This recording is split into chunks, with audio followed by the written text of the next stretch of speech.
Yeah. That There's a gauntlet of buttons you have to hit to actually get in the meeting, and if you don't hit the final one, then you're not in the meeting. yeah, these So yeah. Did you? Okay, it doesn't matter. Yeah. Okay. Very annoying. Yeah. So I sent you a picture that's relevant to your text. You don't have to go get your phone, but okay. Can you drop it in Facebook Messenger all the same? Is that yeah? Or should I go get it? No, I'll drop it right now. Okay.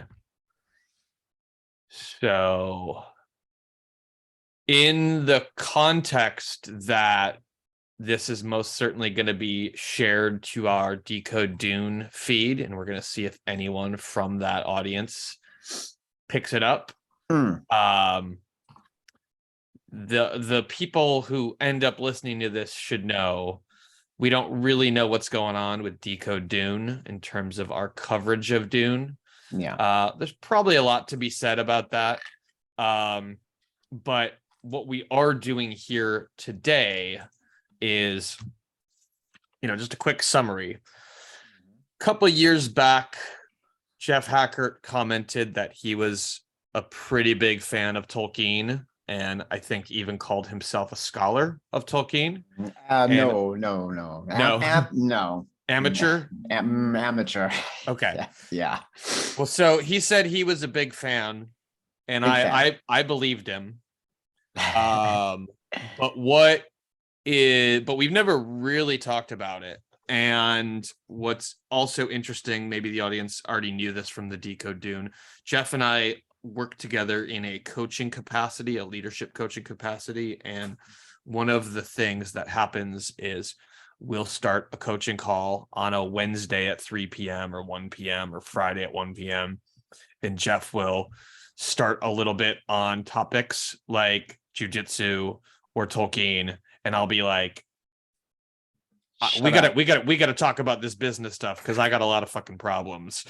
Shut up, Packer. We got work to do. And I say, yeah, if we only have an hour, I need an hour and 5 minutes of business stuff. So there is no time for this stuff. But so that's why we're meeting today. But anyway, the part that's interesting was, so every year since 2017, I have done what's called Tolkien December, which is, and it's not even December. It's really more like around the week of Thanksgiving or the week after Thanksgiving, all of which is in November. I will pick up a Tolkien books, plural, and just try to bang out as much as I can between then and about January 5th, or kind of when the new year's kind of really around, and then I'll switch back to whatever I was reading before, or something new. This year I decided, because I finished book 5 in the Malazan Book of the Fallen series, and book 6 is honestly like 1,100 pages, and I thought, this was in the last week of October. I thought, I am not going to read 300 pages and then 300, 400, 500, depending on how far I get. I'm not going to drop a book midway through at Black Friday or the week of Thanksgiving and then pick up Tolkien for 6 weeks essentially, and then go back to this book. So I said, fuck it. Tolkien December starts early. It's basically starting on November 1st. And for this year, on my plate, Baron and Luthien, and then The Fall of Gondolin, which I'd never read either before, and both are the sort of posthumously published Tolkien. Christopher Tolkien edited them and published them for his father posthumously. So I posted on social that's that Tolkien December was starting a month early, and Jeff texted me or Facebook messaged me like, I will join you. And he said he'd never read either of them, and then commented he just read the Silmarillion for the first time, and so he was in sort of a first stage kick, which is where Baron and Luthien and The Fall of Gondolin both take place. So worth mentioning, there are can you rewind that? Who said they'd never read them? I thought that maybe I misunderstood. Yeah. I thought your text said you just read the Silmarillion for the first time. No, I said I just read the Silmarillion. Oh, okay. So that is where my brain was. I My had brain, literally just closed the book. yeah. Okay. Yeah, not for the My first time. Yeah, my brain was broken because this is where I'm going with this story. Is Jeff then sent a photo of his nightstand, Yeah. and it has the 3 hardcover History of Middle Earths, and then some of the books within the History of Middle Earth, like the Book of Lost Tales or the Return of the Shadow, paperback versions. And my brain was honestly like, how has he read all of these but never got around to the Silmarillion? Right. So now I Right. stand correct. I'm gonna go and find that message again. I think maybe Yeah, you put a typo in there because maybe. I swear it said like I just read the Silmarillion for the first time, and I Yeah. was like, No. and then you sent me the photo, and I was like, No, because as I recall, you mentioned something about the photo. I had said something like because some of you were like, oh, you have those trade paperbacks. And I'm like, yeah, because I'm tired of wearing out like I have a couple of the hardback versions where the spine has fallen apart. And I thought that's where this anyway, that's just the way that I'm an old man, so I probably made the wrong, but I've burned through a couple of the hardback. Um, and I thought that's where then you're when I said that, you were like, oh, we should talk about this. That's how yeah, I remember it. Yeah. yeah. My okay. But that's Let's okay. just You don't have to be wrong. I probably said something weird that caught your attention, but it would only be an old man mistake. well, Um, yeah. yeah. Well, nonetheless, the bookshelf, your nightstand looks like mine, and if you've read all of them that once, if not more, then you've definitely done a lot more Tolkien reading than I have. So I guess maybe just to take a step back, why don't we do a roll call, Jeff, on what all you've read and maybe how many times, if you can remember? Because I'm Okay. really interested in the history of the idea that you have the History of Middle Earth, the hard copy, Yeah. and then you have the individual books with. So let me pull this up. The History of Middle Earth Yeah. is published in various forms. It's a Yes. 3-part. I mean, they're massive tomes. They're Yes. the hard copies are massive, like I don't even know, 2,000 pages. One of them is a little bit smaller, but like they're 2,000 pages each, hard copy books. Yeah. They're That are not so readable like as books, yeah, but I use them when I'm reading. yeah, and then what's comprised the History of Middle Earth, the way it's published in the 3-part books is actually made up of 12 books. 12, yeah. The History of Wow. Middle Earth is a 12-volume series, so you can get each and every one of these books in its own hard copy, whatever the fuck, or Yeah. paperback version, or Right. you can just get the Big Mama Jumba. I have some of each. Yeah, that's what I saw in your photo was Because it's hard to pony up the dough yeah, to fix a broken spine. yeah, So I'm like, I'm trade paperback from now on. I'm going to keep yeah, a nice copy here and yeah. then trade paperback from now on. Yeah. So just a quick roll call. The History of Middle Earth, the book 1, if we're talking about the 3 hard copy, is comprised of 5 books that, again, you can get the paperback version of each and every one of these, but it's the Book of Lost Tales Part 1, the Book of Lost Tales Part 2, the Lays of Beleriand, the Shaping of Middle Earth, the Lost Road and Other Writings, published in 1983, 84, 85, 86, 87 separately. Then Christopher Tolkien published the History of the Lord of the Rings, the Return of the Shadow, 1988, The Treason of Isengard, 1989, The War of the Ring, 1990, Sauron Defeated, 1992. And then the third book is the later Silmarillion, Morgoth's Ring, 1993, The War of the Jewels, 1994, The Peoples of the Middle Earth. So I'm going to be transparent and say, because I'm new to doing this, again, since 2017, I'm about 100 pages into the Book of Lost Tales Part 1.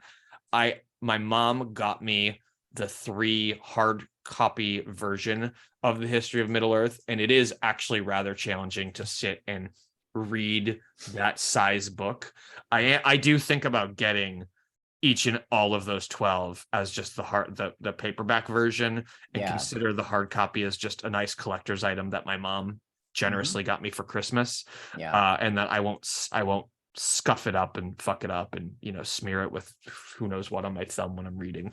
And the pages, if I'm not mistaken, because I haven't opened it in a year because I finished off last year's Tolkien December with it, they're like biblical. They're like the Bible paper where it's super thin. People could roll a joint with it, as I've heard people do with Bible pages. Oh no, yeah, roll a joint So, with the history of Middle Earth. yeah. That'll get you to level 12. Yeah. So I've been doing a lot of talking just to kind of set the table. So Jeff, what all have you read? And I guess what are the ones that you've worn out? Let's start somewhere. Let's start a little. Let's start a little before that. Okay, sure. So I thought so. Yeah. So yeah. I thought for some reason that we would end up. I was sure that we would end up having this conversation at some point. I don't know if you recall, but it was some Christmases ago. I got you. I connected you to the Tolkien Society. Yeah. Very generous gift. Thank you. I just renewed it. I just renewed it a week ago. Yeah. Yeah. So I think that's probably a good place to start. So I noticed that you were reading. And I was like, I'm gonna hook this dude up. So I guess I would say I was given as a gift a 4-book set in for my birthday. It was like 73 or 74. So it was like there was a little box with 4 of the, you can still buy this box today. It's the different covers, and they make a hardback version, but anyway, it's the 4 books, The Hobbit and the Lord of the Rings trilogy. Yeah. So that was my first encounter with Tolkien. And so I was given that for my birthday, and I had this friend at the time. Shout out to Steve, wherever you are in the universe. Steve was an asshole. I used to hate going to his house, but my mom was friends. Sorry, Steve, but but my mom was friends with his mom. So it was like a little bit of a punishment, but we had shared interests. So D&D and Tolkien were shared interests. So you might say, Jeff, that sounds like a friendship made in heaven. But I'll be honest, I'm still having a fight with that guy, Steve, to this day, because I like to answer questions in the various Tolkien subreddits. And there are hundreds of Steves populating those subreddits. It's truly a garbage fire. So I would go over to this house where I didn't want to be. And just to jump in real quick, didn't D&D just get introduced around, like it just became like, we think of D&D as a 40-year-old institution now, but it was like, if I'm not mistaken, from the weird history, you know, the 70s, like D&D was created in like 72 or 73 or something. Yeah. So I would, also through my life that we could talk about this too. Yeah. But as a young person, I got the red box is what they called it, or what it is called now. It's what it was then.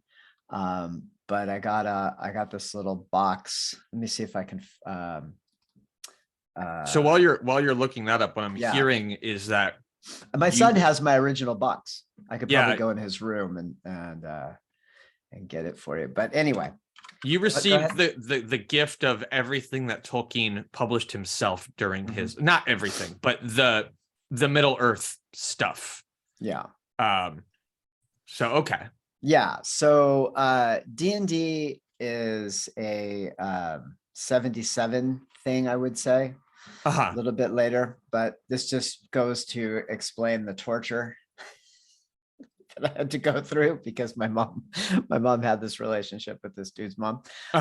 So I hated him, but we did spend some Sundays together. And so initially this was our shared interest was in Tolkien, and then later in D&D.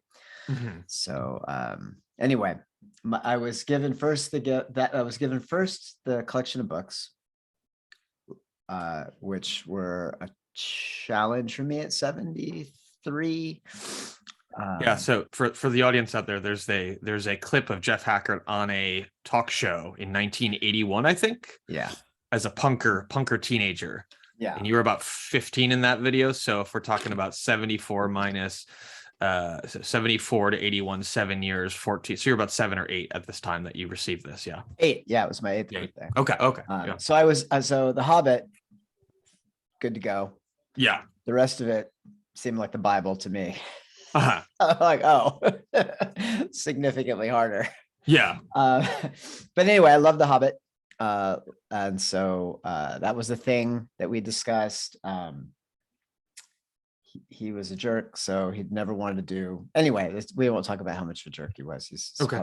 probably he won't hear this anyway. But anyway, so fast forward a few years, we're playing Dungeons and Dragons together. This is not a thing that's popular. So I thought I was the cool guy. Uh-huh. Which is funny. Like there's 2 of us, and I'm like, of the 2 of us, I'm the cool dude. You're a nerd. Okay. That's pretty much how I saw it. So anyway, I'm going down one path, which is not the path he was going down. Anyway, so we diverged in the early 80s there radically. So anyway, but we had these shared love. So my first exposure to Tolkien was through that gift. I was really enamored with The Hobbit because it was something I could do. I was listening to the Tolkien professor the other day talking about trying to engage with the Silmarillion when he was young, and it made me laugh because, to be honest, there'll be like people out there that are like, I could handle it, I did it, and I'm sure you did, but I don't believe you. I was a pretty precocious reader. In the 4th and 5th and 6th grade, I was batting way out of my league. Often. So I read Michael Crichton and I read a bunch of different things. I'm just going to be honest. Like, I really understand a lot of what I read. Mm-hmm. My wife also was a precocious reader. She and her brother, they claim to have understood it all. I'm certain that they did because they're smarter than me, but I didn't. But I did. But The Hobbit, I got that shit. So loved it, and that really created a lifelong love of the fantasy genre.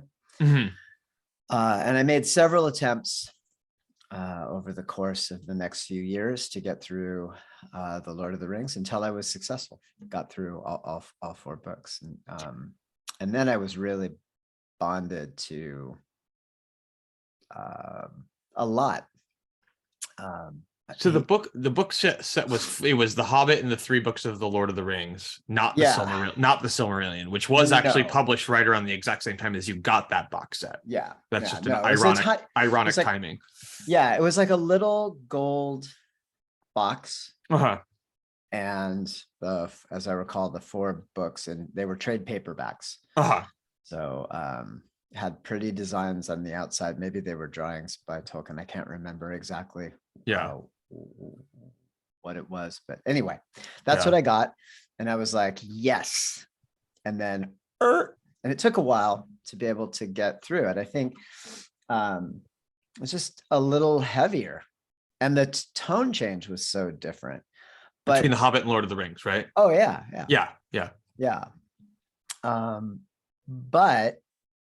And I guess I would say, finally getting through the first time really just sort of sealed the deal for me. And so I have been reading those books ever since. And that is how I ended up with the accumulation of supplemental material.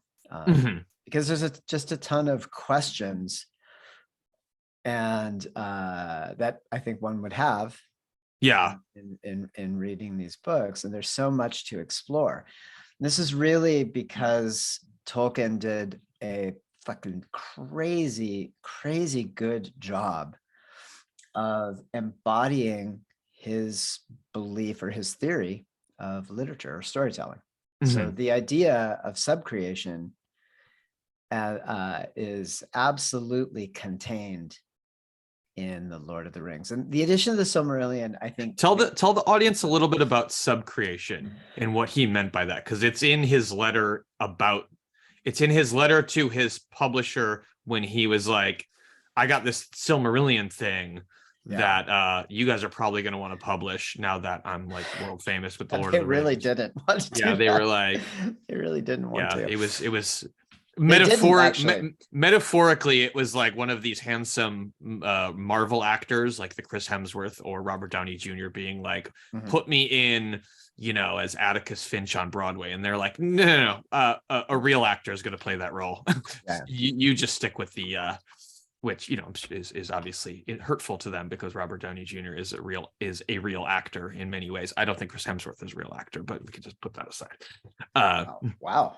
We got opinions this morning. Okay. I saw him in a movie that was not Marvel, and the movie just died the moment he entered the screen. He was supposed to be sort of if Brad Pitt were still, in his 30s in the year 2020 or 2019 when they filmed it, it would have been him sort of circa the Fight Club, but they got Chris Hemsworth to do it, and it was like, wow, just a black hole of charisma. It really just, the movie tanked. It was what was it called? Bad Time at the Royale? I don't know. I saw that. Yeah. Oh man, he had all the potential in the world, and then it was terrible. Yeah, he was sort of supposed to be the charismatic kind of. Anyway, he had just fucking black hole of charisma when he entered the movie. Yeah. Well, okay. Yeah. All right. Anyway, but the publisher didn't think the Silmarillion was anything anyone would wanted based on his description of it, and he was very excited about the possibilities there. Anyway, sorry. Yeah. I think he'd spend a lot of time. So let's talk about subcreation. Also, I guess we could talk about the fact that he really wanted the Silmarillion, or it would not have been called. I don't think he would have called it the Silmarillion. I can't remember. There was something around that. Yeah. But I think it still would have been like Lost Tales or whatever. Yeah. But anyway, Unfinished Tales or whatever it was. It would have been that. But anyway, it ended up being appendices, because I think at this time Tolkien really felt like it was good. They were getting ready to publish in the States, and he really wanted some of this context to be present. And so they begrudgingly accepted the appendices.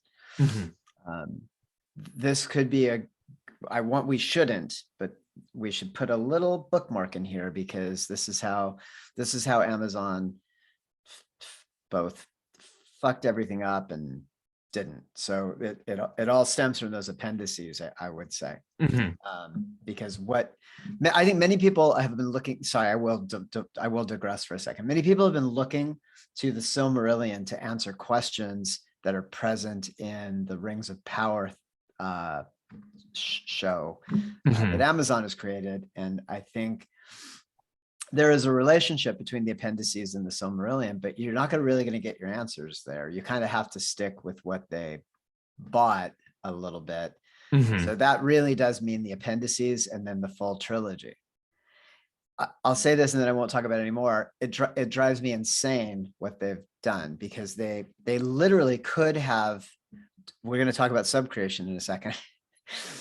They could have lived right there in the Third Age, and they could have made new stories from the perspective, like with all the events that we know about happening around, we could have learned about characters that we've never met before. And so many things could have happened, but they went and done what they did. And I guess we'll never know. Anyway, back to this. So subcreation is Tolkien's idea of what a writer of stories should do, which is to create a secondary world. So his idea is that when you enter this secondary world, even though it's a work of fiction, it should ring as I think the right way to say it is to ring, it should ring true to you. There should be a sense of truth and reality that draws you into the story. And then you have to be careful not to break it. This is related to his religious beliefs. So it's described pretty well in On Fairy Stories, which is an essay that he wrote about this. Anyway, so this idea is fascinating to me. So he's essentially saying that like the work of a storyteller is to create a universe that essentially feels real and truthful to the reader. And then it's the job of the storyteller, the writer, the author, to keep that belief going.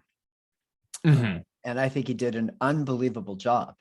And the tie to the religion is that this secondary world obviously is it's sub-creation, because it's created, its source is the primary world, and the source of the primary world for him would have been, some capital G Catholic God, right? Yahweh or whatever.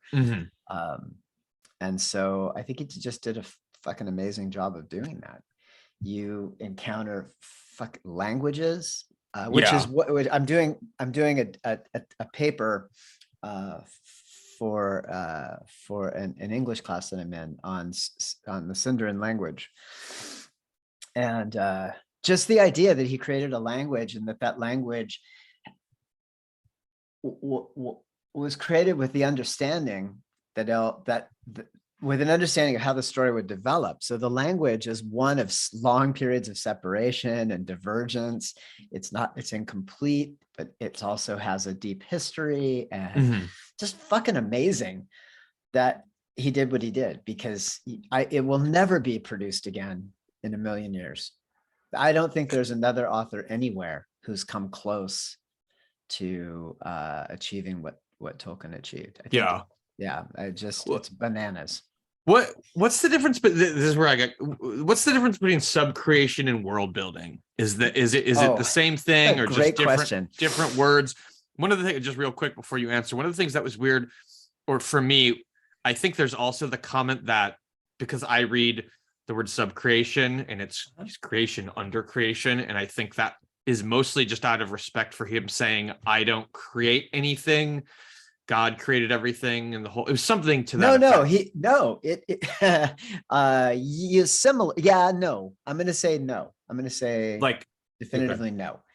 The author does create something. The author creates a secondary world. So its relationship to world building is exactly that. Right. He has built a world. Yeah. Arda. Yeah. He's built a universe. Ea, right? Yeah. And in that universe, there's Arda, and in Arda, or on Arda, is Middle Earth. Right. And it's all functioning with a history, a prehistory. Right. Like what you walk into is even just the Hobbit. It doesn't just hint at, it references a deep history. And even though you don't know what that history is, it's not stopped in it. It's not like anime. There's no character that goes on a 4-hour monologue of exposition. Yeah. So you just are like, oh, this language exists. Oh, yeah. Oh, this guy, somebody carved this. Yeah. I mean, you just kind of take everything as it's given. And there's really, as I recall, at least in my first read as a kid, it was different than any story I'd ever been told, because I felt like it was more like traveling than it was like reading. So to be very clear, other kinds of world building, because I'd read a lot of fiction, especially at that time, I was very into science fiction. I can't remember exactly what year, but Bob Guccioni's son had a magazine called Omni, which was fucking fantastic. It was just sci-fi. Bob Guccioni of Penthouse fame. Exactly. Yeah. His son made this magazine called Omni, and it was like science and science fiction. Anyway, I loved that kind of shit. Loved fantasy, loved sci-fi. That was like my jam, right? Mhm.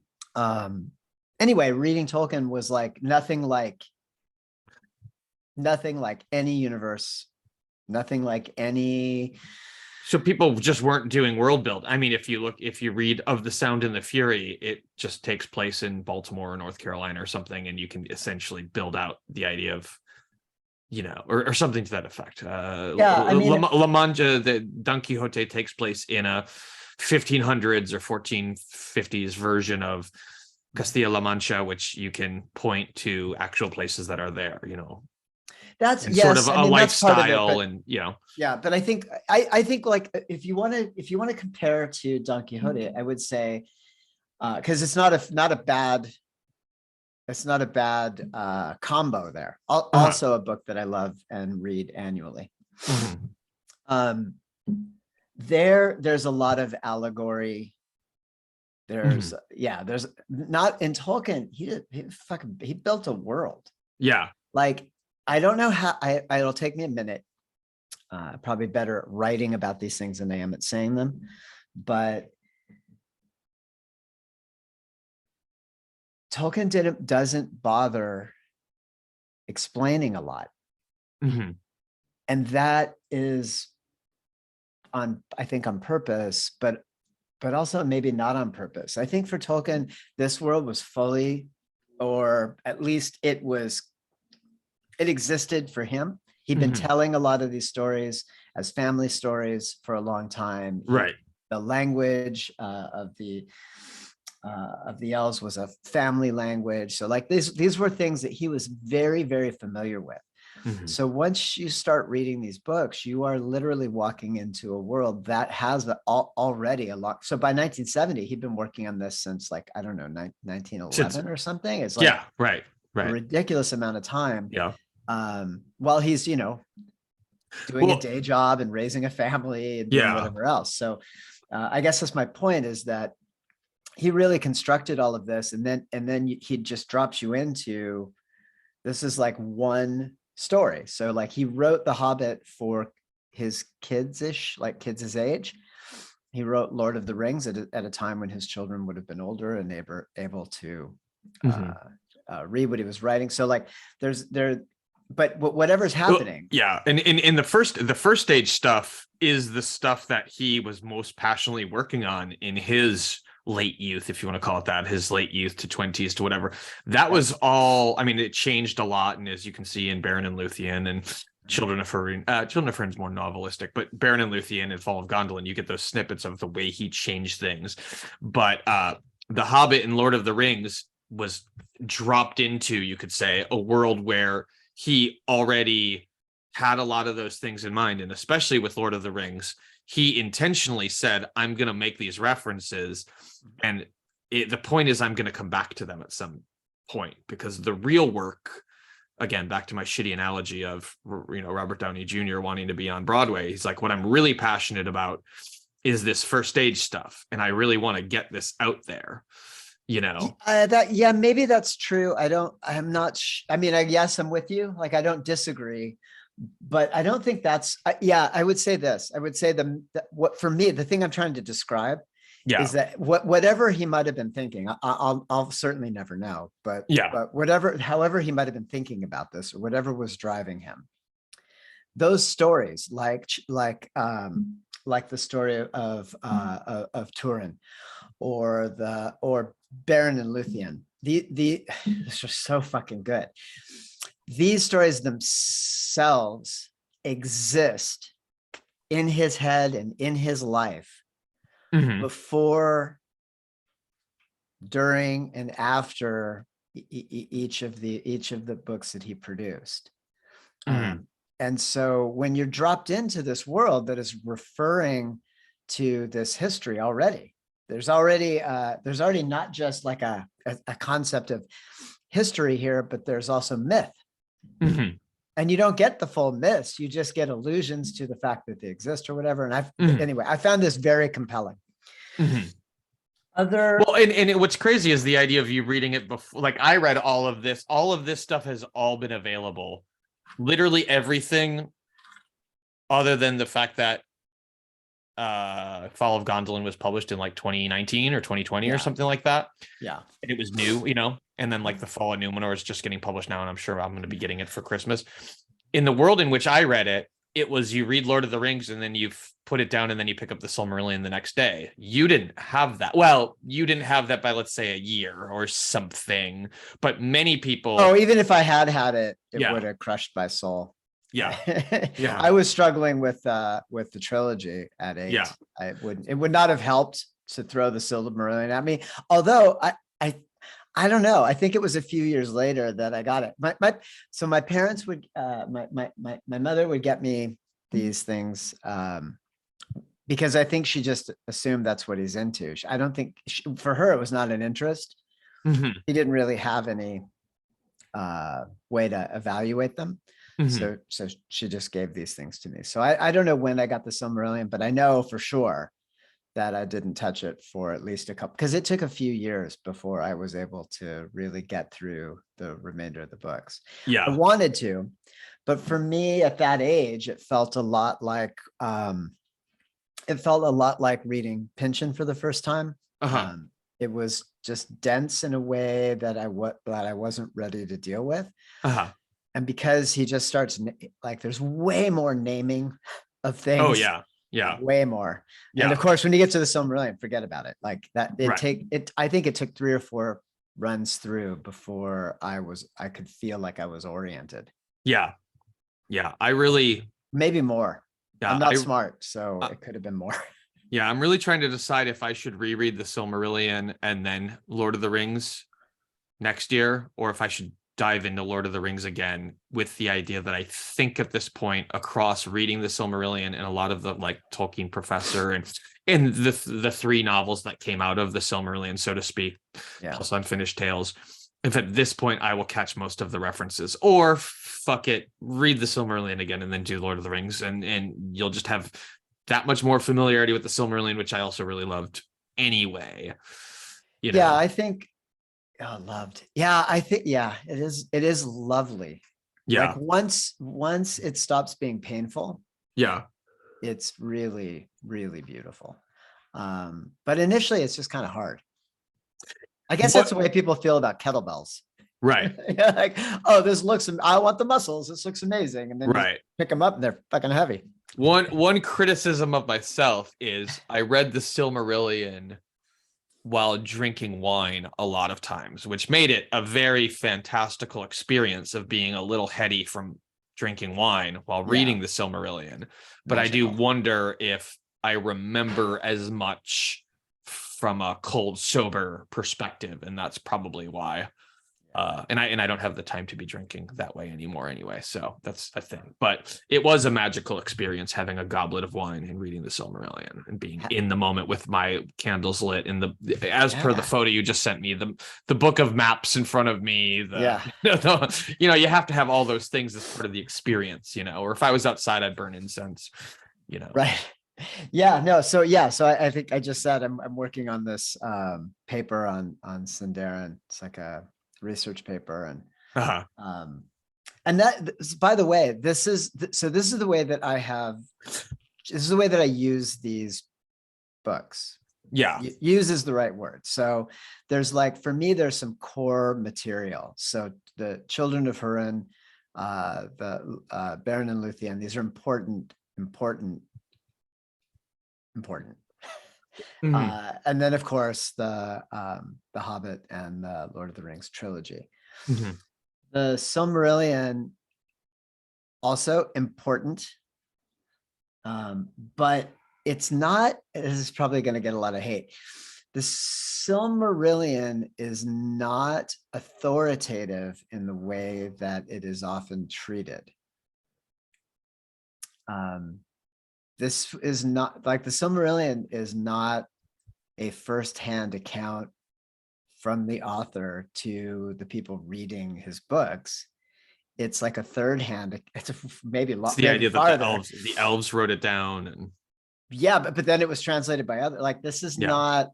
Anyway, so there's a particular perspective that you may not recognize Yeah. in the Silmarillion. So there's, and that's another great example of what I mean by or what I think what I mean by Tolkien's success in subcreation.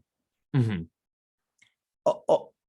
What other author would write a book that pretends to have some explanatory power of the early mythology, but write it from from like a particular perspective from within that world?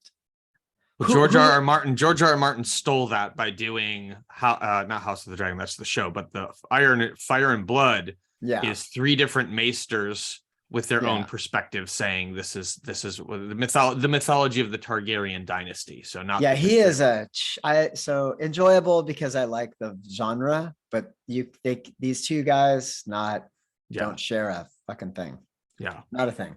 One is like very heavy-handed and overt and childish in weird ways, and the other was just really, really invested in this act of creation. Yeah. Which I don't think there's any other way. Like, I think you can't really just say writing, because if you say writing, then you put all these other people that know how to use a pencil. Yeah. You're like, okay, here's the long line of people that can use a pencil. You're like, no, that's not what's happening here. So he had a theory, sorry, about the job that a storyteller is doing. It was related to a particular religious perspective, a philosophical perspective that he holds. And then he just did it. Like, he spent his life doing it. Yeah. He's someone who loved storytelling, loved language, and really held a consistent and solid belief. Like, whatever you think about the theory, or whatever you think about his theological ideas or philosophical ideas or whatever, doesn't really matter. He was into it, and he created a work that shows by its existence the sort of proof of his theory. So it's very different than, like, who's that guy, the Zizek or whatever. It's very different than people like, oh, I have a body of knowledge, and then I will give you counterfactuals based on the knowledge that I have. Let me tell you how it could be or should be or might have been. That's not happening here. Tolkien's not telling anyone anything. He's doing, or did. It's better to say, right? He just did it. He did the thing that he thought. And so it is this beautiful self-referential spiral into this world that is very believable. So believable that you end up with these like weirdos on Reddit arguing over how, who everybody's wrong, and they're all arguing over who's writer. It's weird. I don't visit any of those it'll ruin those places. What? Yeah. I'll share a few of my pet peeves. Pet peeve number 1. They've for reasons I will never understand, they cannot say Iluvatar or Eru. They must say them together. As I pointed out in these threads and been downvoted into oblivion, this is like saying Jeff. Hi, Jeff. Yeah. What's going on, Mike? Right. And so I have asked many times in the thread, why do y'all do this? They come up with these lofty, weird reasons. And I'm like, well, you don't say Melkor Morgoth. Right.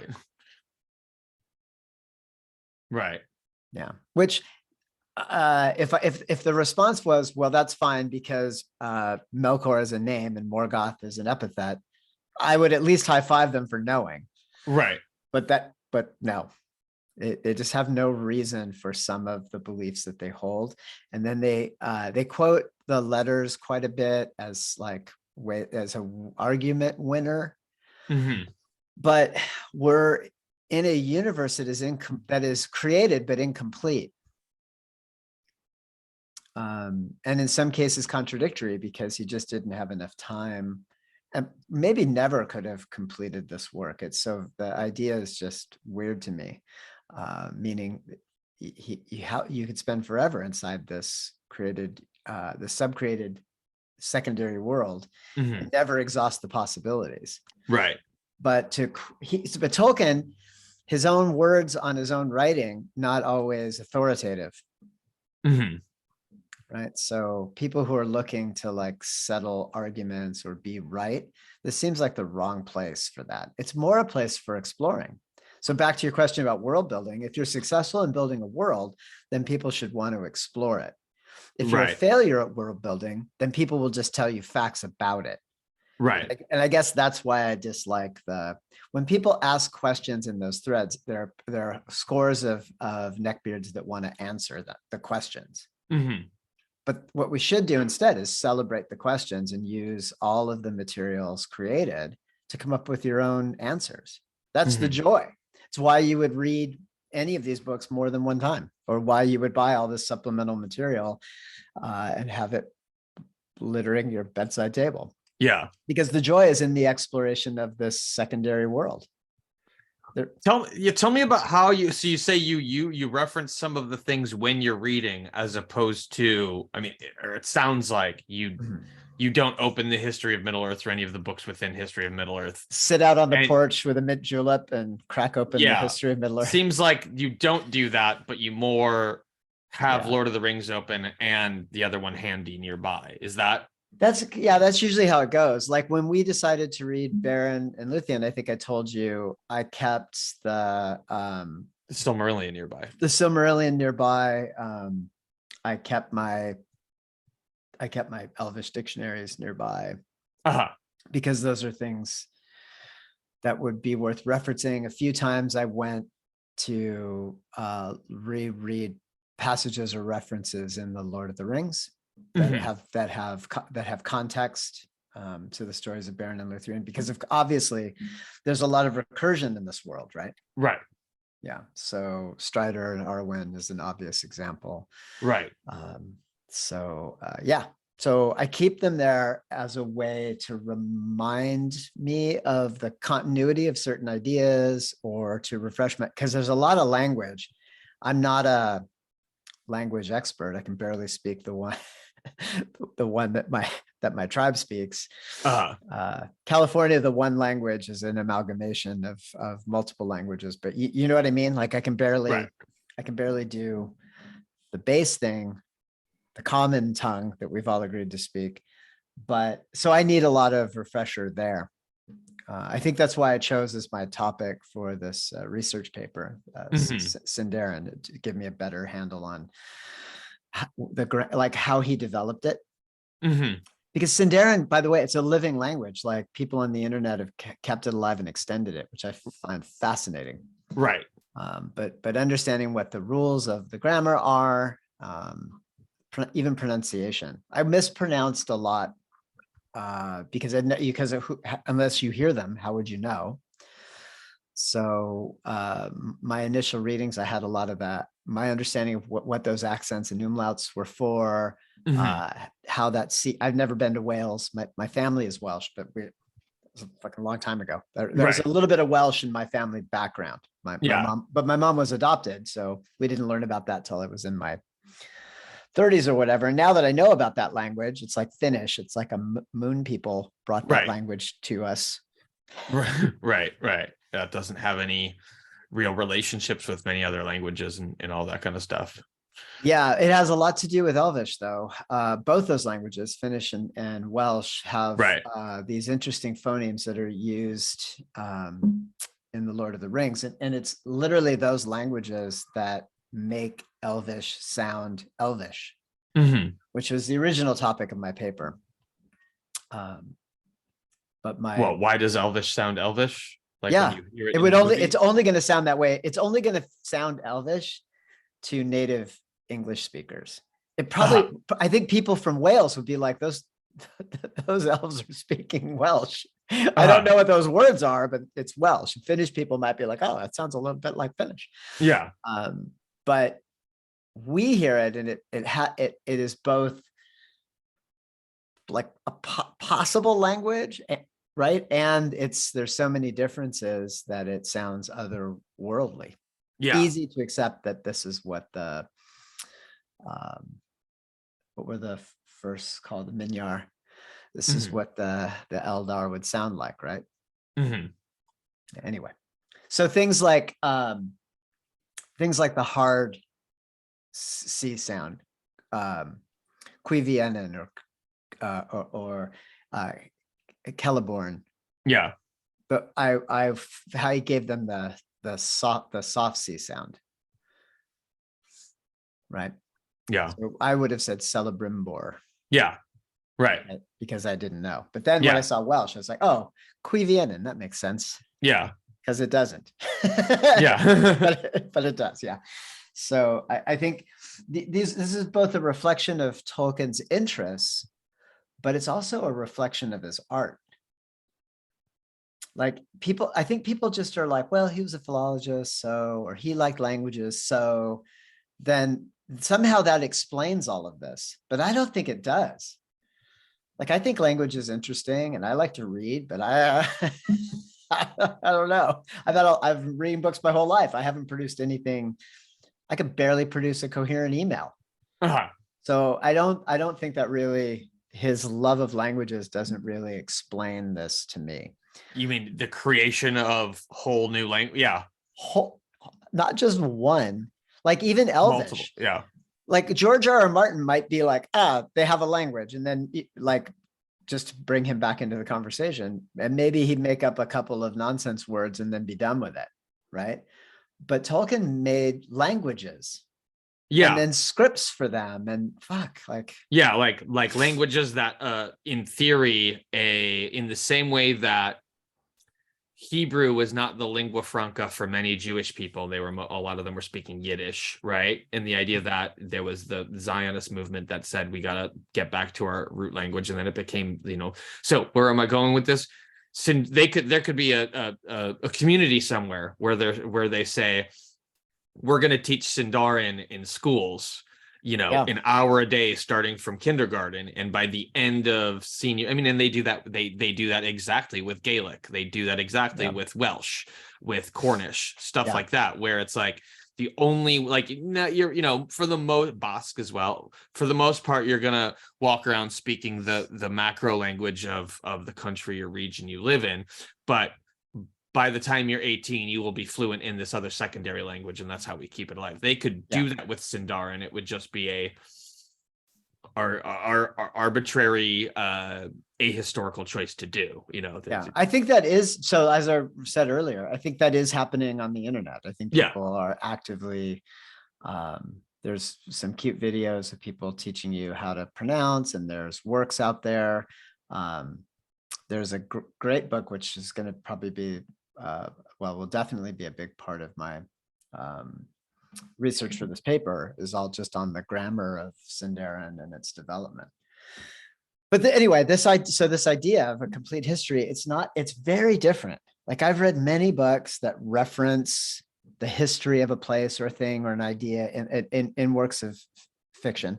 Mm-hmm. And I can accept it and continue forward, but never on a level where it could be studied or would end up being a consistent theme of study throughout my life. Mm-hmm. And I feel like I don't know shit. Like, I listen to people like that guy that you referenced, the Tolkien professor, right? Yeah. Sometimes Corey Olsen, who I sometimes disagree with, but man, here's what I can't disagree with. That dude knows his shit. Yeah. And for him, this has been, it seems like an equal, he's had a similar experience that I have had, where he's just spent a lot of his young adult and then adult life engaged with these works. Mm-hmm. And so scholarship is possible here. I guess it's possible with any author, but there's so many branches. So like, I remember him saying like, oh, I don't really like language is not my jam. I don't really understand how he did this, or it's just not his forte. Mm-hmm. And the fact that you could have, there's so many ways to approach this material, and that there's enough meat on each of those bones that it could last people their academic lifetimes. Mm-hmm. I find that to be literally without parallel. Mm-hmm.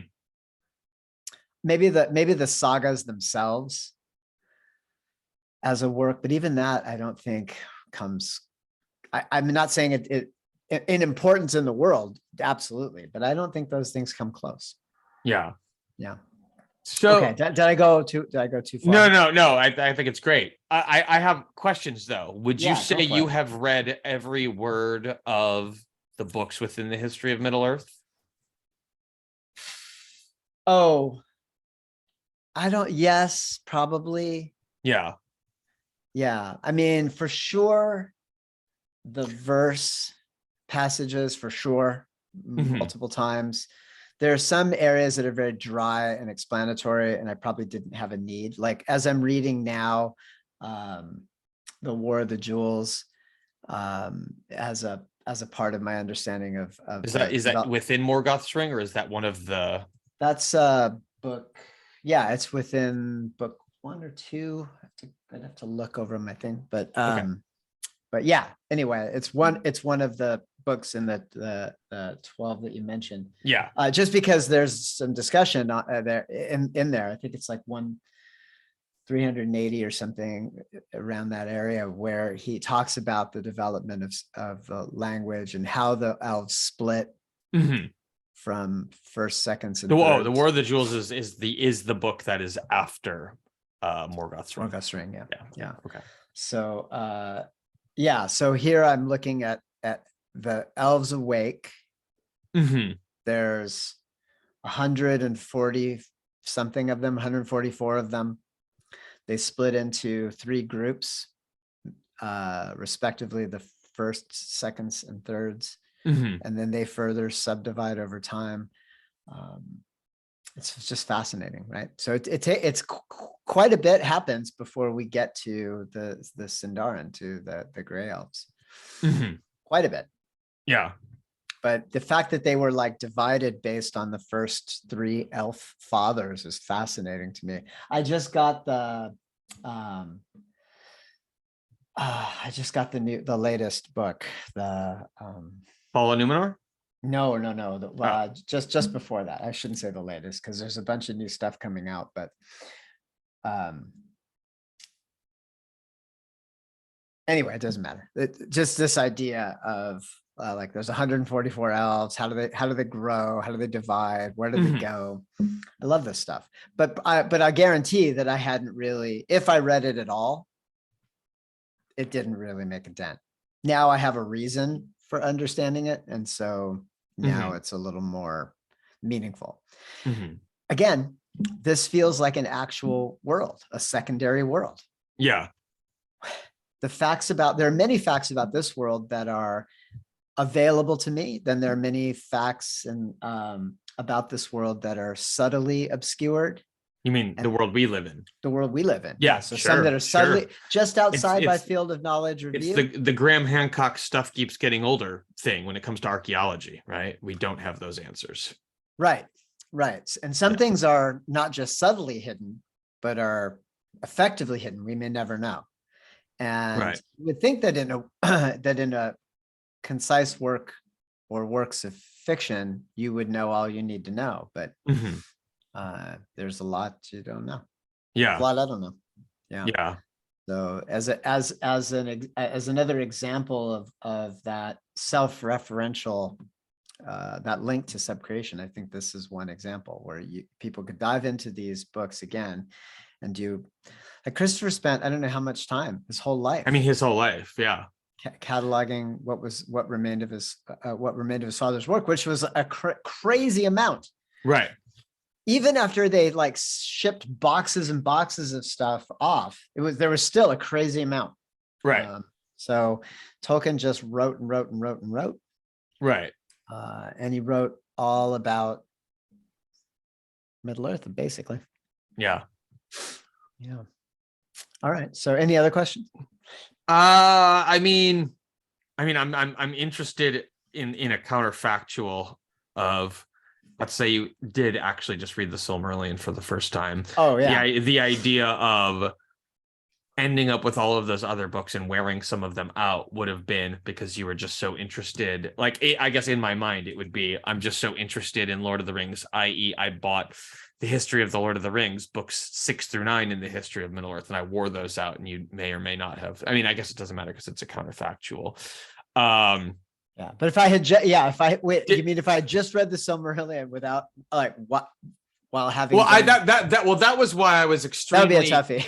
confused Yeah. or was amazed by the idea that you had read a lot of the history of Middle Earth, but not the Silmarillion. And I would have been like, oh, I would think stop number 4 on the train is it's Hobbit, The Lord of the Rings, the Silmarillion, and then you go, okay, I galaxy brained on the Silmarillion. I have to pick up the history of the Middle Earth. But Yeah. it's interesting to think of someone who only read the Lord of the Rings, then grabbing the history of the Lord of the Rings from the history of Middle Earth, right, and just picking up the Return of the Shadow and picking up the Treason of Isengard without ever having read the first stage stuff, and just being a true Lord of the Rings super fan without being what you might call like a Tolkien super fan because they haven't picked up anything from the first stage. Right. And I wasn't sure if that's where you were going to tell me this interesting story of I've read every word that has anything to do with Lord of the Rings, but I just decided to like dig into the first stage recently, and it would have been like, oh, that's really interesting. Well, I think obviously not what happened, but you know, that's not what happened. But I have seen that happen for a lot of people. So I would say there's like in the sphere of like Tolkien fandom. Mhm. Reluctant to use that word, but in that sphere, I would say for people who are familiar with Tolkien through Peter Jackson's films, Mhm. I think for those people, they're now, if they're watching the Rings of Power or whatever, they might go directly from the movies to try to engage with the Silmarillion, because I've seen a lot of people online reference the Silmarillion, which fair enough, right? Yeah. And so that might drive people to engage with that. And I actually am, it would be great if that were me, because I would love to tell you what that experience is like. I'm nervous for those people to have that be their first interaction with Tolkien's writings. The Silmarillion. Yeah. So if you like watch the movies and then Watch you the watch movies, the watch Rings the of show. Power, Right. and then someone just heckled you into, like, you had questions, and then somebody was like, well, you got to read this, and that's where they started. I'd be nervous for that person. Yeah, it would be a strange, it would be probably misleading into what the experience of leading the Lord, it would definitely be misleading into what the experience of reading the Lord of the Rings, would be. Geez, I see this a lot. I'll go back to Reddit because it's the most vocal community out there, aside from the circles of scholarship, which are better. But I like to look and see what the regular old people, because I'm a regular old person, right? So what are the regular old people doing? And so I very recently,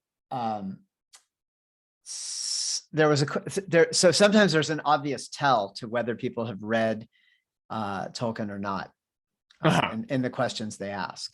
And so a question that was asked was, that I interacted with recently. I get downvoted quite a bit, by the way. I'm like which makes me sad, but also a little happy. So the question was about Morgoth and the creation of the orcs. And the question had to do with like this idea. So that it was clear that the person thought that Morgoth created the orcs in the same way that Aule created the dwarves. Mm-hmm. And this is not the case. Mm-hmm. It's way grosser and more fucked up. So, which this is going to make me, that just revealing that to people will probably get me. I haven't looked, but it probably downvoted into oblivion. But yeah, he didn't create them in that way. He grabbed as soon as the Eldar appeared, he grabbed up some and started his fucking orc breeding program. Right. Like fucking right away. But the idea was interesting because then there was this whole conversation about how Melkor distributed his power, and whether in the creation of of course, it's a wrong idea, but it doesn't matter because it led to an interesting conversation. Like if he was trying to subcreate Melkor was trying to create orcs in the way that that Iluvatar had created the elves or whatever. Mhm. Would it be possible? And I think the answer is no, because I'm not sure, and I found it to be super interesting.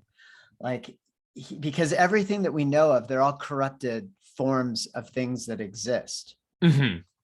So I think I believe that the chief difference between Iluvatar and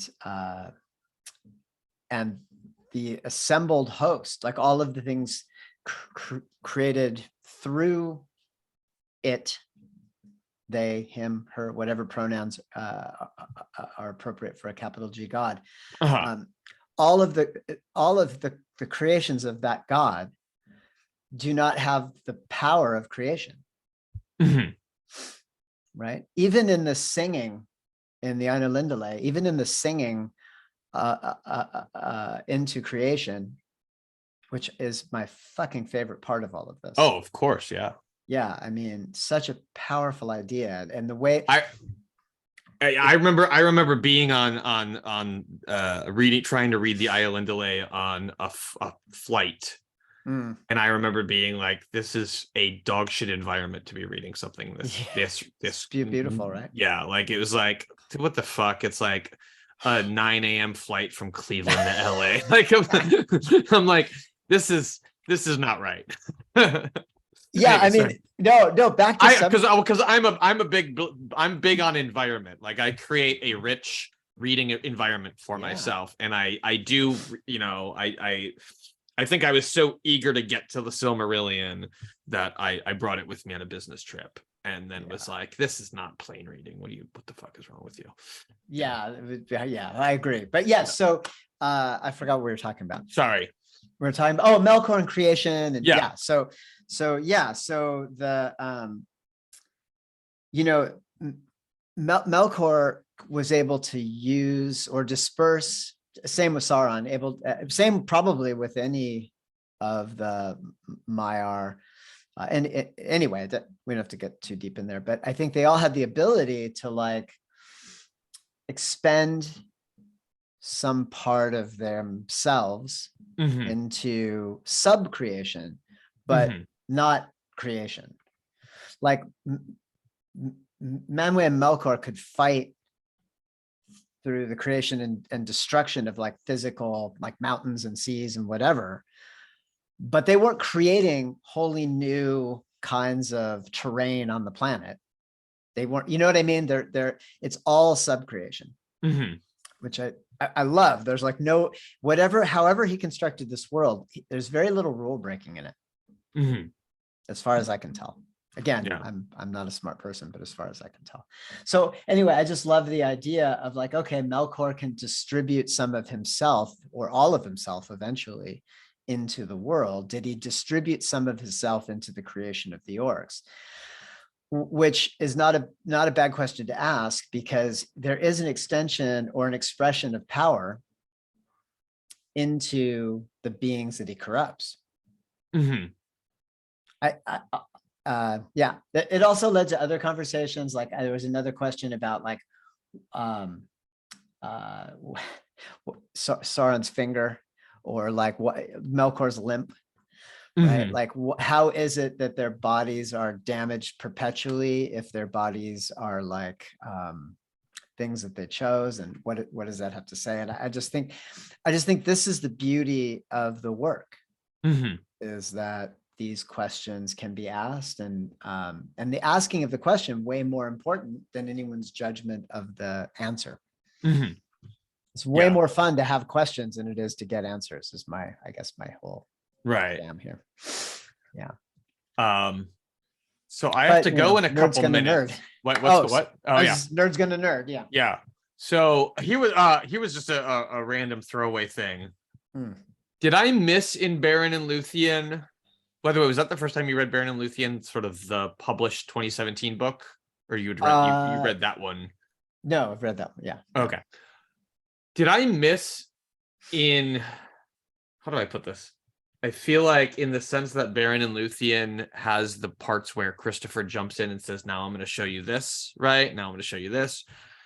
I feel like it wasn't until the end that it was revealed that Thu or Tu was in fact Sauron. And I feel like that was that not at the beginning? Are we so Yeah, you asked me, you're like, what do you think of first? I wasn't sure if you were talking about the TV show, the Lord of the Rings, Rings of the Power, or if we were talking about Baron Luthien, we were talking about shape-shifting Sauron. Right. But I hadn't arrived at that point yet, and either I missed it earlier in the book or in the first version or whatever the fuck version that is in Baron and Luthien. There is no mention of like, oh, by the way, these different people who are named, that's all Sauron. Or it would eventually, my father would come to decide that all of those people would be Sauron.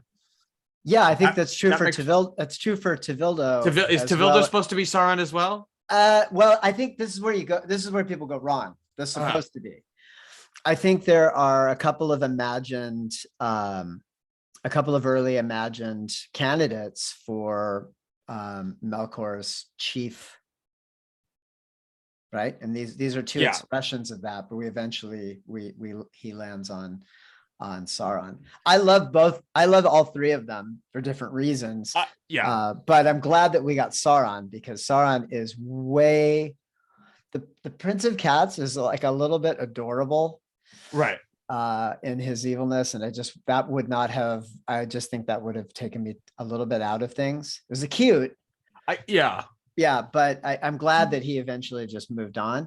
And then I think the fucking Necromancer, that could have been some crazy shit. That's a good proto Sauron, and could have endured for me. And I still would have been, wow, this shit's fucked up. This person's terrifying. I tend to think, I like the idea of Morgoth having a command structure that isn't just all things are delegated to Sauron, and that's the only. No, they can't. It can't be that way. Also, like I like the idea that there's like, I was fine with the idea. So I guess I don't critically read is maybe a way of putting it, where I read it for what it is, where I'm like, okay, so this is what Tolkien was giving us in 1922, whatever year it was, right? This is what Tolkien wrote in this is, as presented in the book, Christopher Tolkien says, this is a version that my dad wrote in 1922. And I just read it and go, okay, eventually he changed some of these things, and that's kind of what the book is showing, some of those differences over time, sure. But I look at it and I go, okay, so Morgoth has a guy named Tu who reports to him, and he's got a Prince of Cats that also reports to him, and then he's got orcs and he's got Balrogs, and I'm like, yeah, well, an army is gonna have at least, like, how big of an army? Like one general per division or whatever. Like, it makes sense that he has multiple people in this command structure. Like, it's better in my mind that it isn't just like, oh, that's Sauron and that's also Sauron and it all becomes Sauron or something to that. Yeah, no, I got you. I would say this again, this is subcreation at work. Yeah. Iluvatar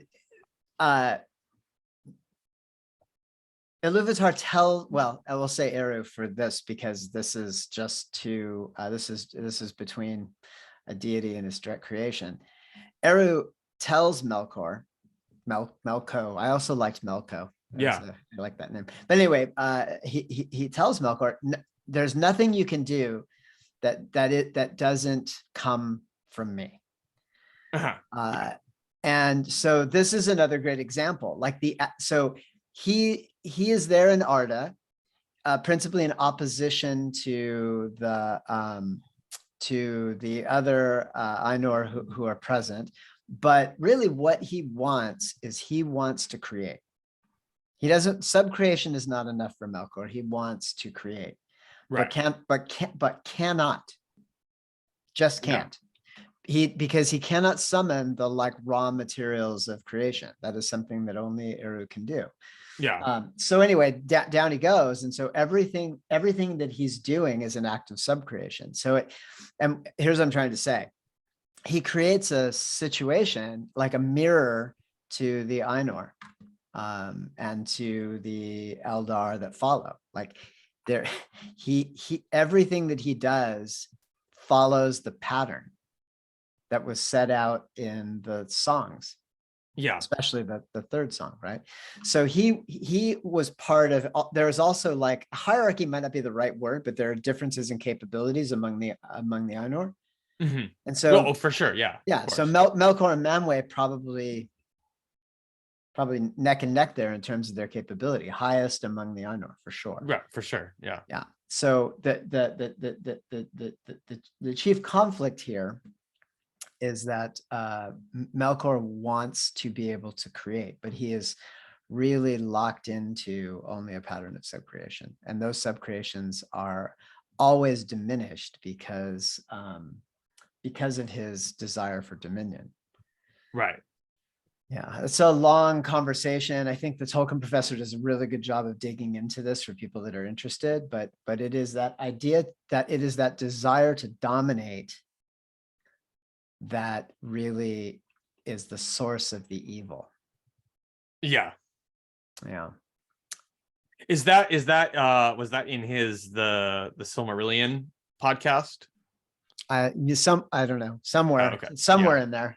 Okay. Yeah. But this idea I think is available to anyone, whether you listen to him or not. He's got Sure. there's got years of content, that guy. So Oh, well, yeah. The reason I was asking is recently or within the last year, something changed where on his site you used to be able to just separate the Silmarillion episodes from all of his other things.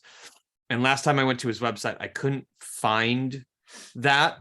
Yeah. And then I went to his Spotify list, and it's all the stuff that guy does in his playlist. So what ends up happening is episode 20 of the Tolkien Professor podcast is like episode 1 of the Silmarillion. Yeah. And then episode 26 of the Tolkien podcast is episode 2 of the Silmarillion series. And so you end up with, by the time they got to the end of the Silmarillion, they're on episode something like 200. And it's honestly like every 5 episodes is one of the Silmarillion ones. Yeah. And then the other 4 are something called, like, I don't even know, Hearts and Mind, and something like other stuff. So it used to be easier. And I downloaded like the first 4 episodes directly to my phone. And then now I'm going off Spotify, and it was just, it's hard to do. A little bit harder work, but I don't know. But this idea of dominion is important. Because it is really what sets Melkor and later Sauron, apart from everyone else. But also it's what fucks up Fëanor. It's all over this world. There's a lot to dissect here, and we don't have time because you have to go. But my favorite question, which is, I guess, one I'll leave to anyone who happens to listen to this. The Silmarils were a creation of Fëanor's. I find it interesting, really interesting, that when we think about the light of the 2 trees, and we think about how that affects the people in Arda, both the children, but I would say both the children of Iluvatar and the children of Melkor, or at least the corrupted of Melkor, I guess would be a better way to say it. This is not, it is a reflection. It is not a piece of the source. And I've always found that interesting. It's not like the Silmaril is it's a reflection of Iluvatar and his power or his gifts or whatever, but it is not a piece of, like, it's not in the way that Melkor distributed his power into the ring, where it becomes a physical object. There is no such physical object with a other than the peoples, right? I just find that interesting. Because everyone's running around chasing Silmarils. And Fëanor made them. Fëanor, I haven't completed my Sindarin studies, but I hope it means asshole. Yeah. Yeah, but this idea that he would have dominion over them and that no other, it really fucked him up. Yeah. And then he did some fucking horrible shit. The Talk about kinslaying. Fëanor, right? Fëanor, yeah. Fëanor and the sons of Fëanor with their, yeah. Yeah. I mean, they didn't just fuck up their brothers and sisters. Yeah. They set fire to they just fucking set fire to everything. Yeah. And that's why my favorite, sorry, I get lost in my own head. It's, this is why I love Beren and Luthien, because you can see the impact of Fëanor in the story of Beren and Luthien. Yeah. Huon effectively a gift from Orome. Yeah. Fucking bails on his master. So what is among the many things that Huon is like renowned for? It's loyalty. What do we learn about Huon almost immediately? Just fuck these two. Yeah. Yeah. They're assholes. I'm out of here. Yeah. Yeah. You don't own loyalty to someone who's abusive or evil. It's, in the same way you don't, what's you don't need to follow an unjust law or something. Yeah. And what makes them horrible is their relationship to Fëanor and that oath. Yeah. Yeah, for sure. I mean, we could, I'd love if we ever have our own Tolkien related podcast, that whole like fight, that whole section is just so interesting to me. And those two are two of my favorite characters in the universe. Not because I like them. They are very difficult to like, but because it is a deep tapestry there. Yeah.